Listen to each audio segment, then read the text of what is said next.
Hello everyone, and welcome to the F1 2023 season preview.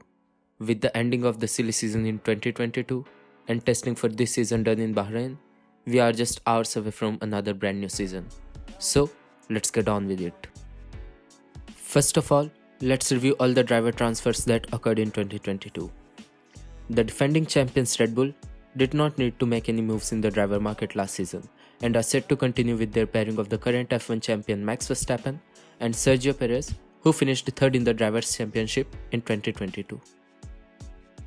Like Red Bull, the runners-up of the 2022 season, Ferrari, also did not need to make any moves in the drivers' market for 2023 and will continue with their driver pairing of Charles Leclerc and Carlos Sainz, who finished 2nd and 5th respectively in the Drivers' Championship last season.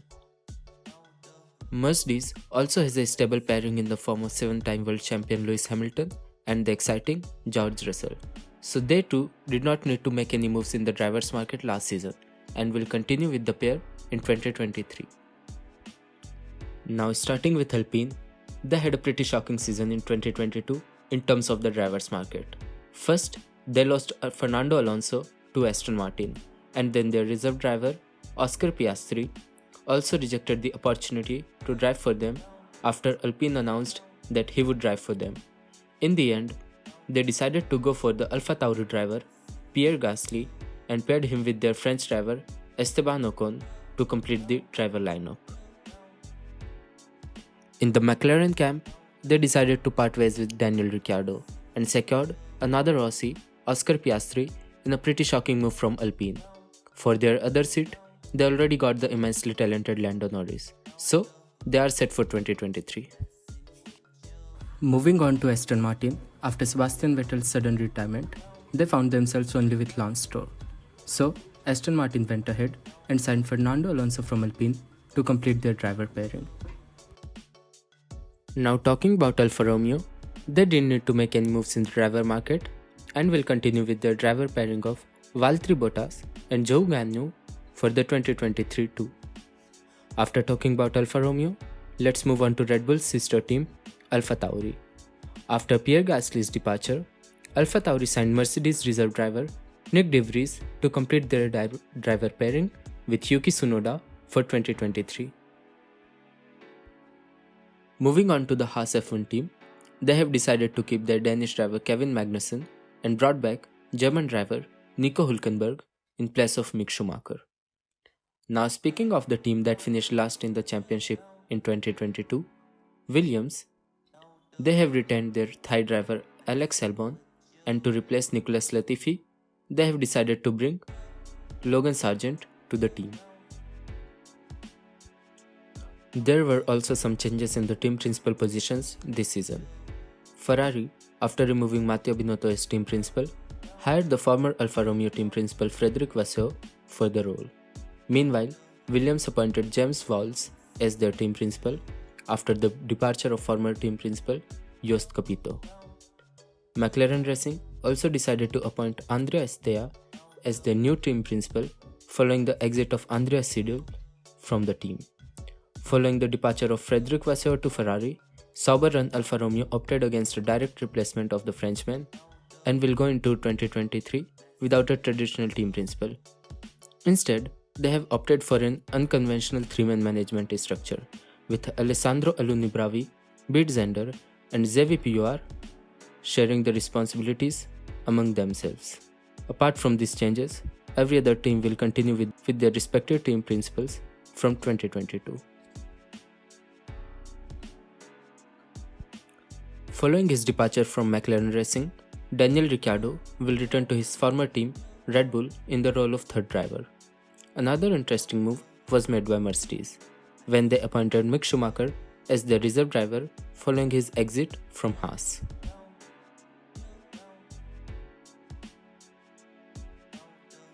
First of all, the 2023 specification of ground effect floors will be raised by 15mm to minimize the quantity of teams running their cars as low as possible and risking safety concerns caused by vertical oscillations. This was originally proposed as a 25mm rise, but pushback from the teams has lessened the overall change in the floor height edge.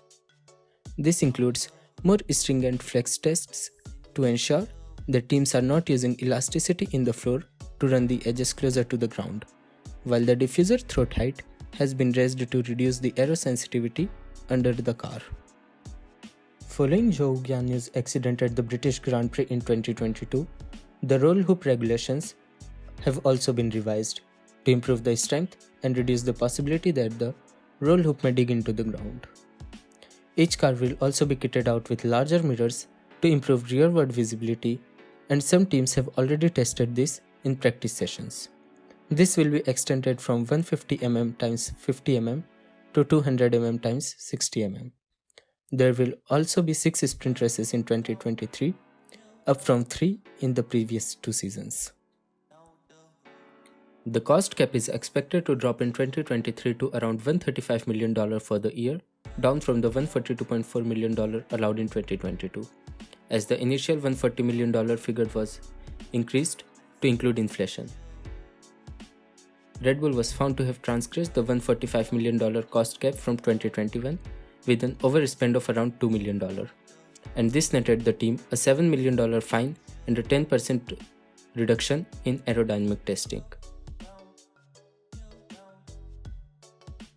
Kicking off in Bahrain on March 5th and concluding in Abu Dhabi on November 26th, the season will feature a planned, record-breaking 24 races, with Qatar set to return and Las Vegas arriving as the penultimate round for a Saturday night race. 2023 will see Formula One holding its biggest event calendar with 24 races scheduled for the upcoming season. This, of course, is an increase from the 22 races held in 2022, which was initially set to be 23 races before the Russian GP was cancelled. Unfortunately, the Chinese GP in Shanghai will once again be cancelled, with Formula One citing ongoing difficulties due to the country's COVID-19 restrictions. However, Qatar's Grand Prix will return after making way, understandably, for the 2022 FIFA World Cup. Yet, truly the big news is F1's newly unveiled Las Vegas Grand Prix.